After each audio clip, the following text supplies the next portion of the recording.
Jason Tatum 再創奇蹟，唔單止喺大傷後短時間內復出，仲攞埋本周東岸最佳球員。Hello，大家好，我係 Simone，歡迎嚟到 NBA Talk。中意 NBA Talk 咧就記得 follow 我啦。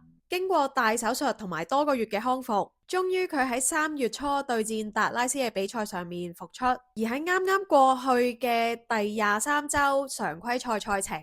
Tatum 唔止帶領球隊3場全勝，仲以平均25.7分、9.7個籃板同6.7個助攻，勇奪本周東岸最佳球員。有球迷就認為佢喺復出之後，傳波嘅決定咧更為銳利，閱讀球賽能力咧亦都比以往更加精準。唔知係咪同整季場邊觀賽有關呢？今季一開鑼嘅時候，唔少外媒都以對 East is wide open嚟形容東岸嘅戰況，其中一個原因就係因為塞爾特人嘅 JT 傷出，但係大家更加估唔到嘅係另一位隊中主力 Jaylen Brown 今年打出身價，甚至有機會角逐 MVP。本嚟一個不被睇好嘅球季，竟然贏足50場啊！但係最佳教練大熱人選 Joe Mazzulla 連獎都唔睺。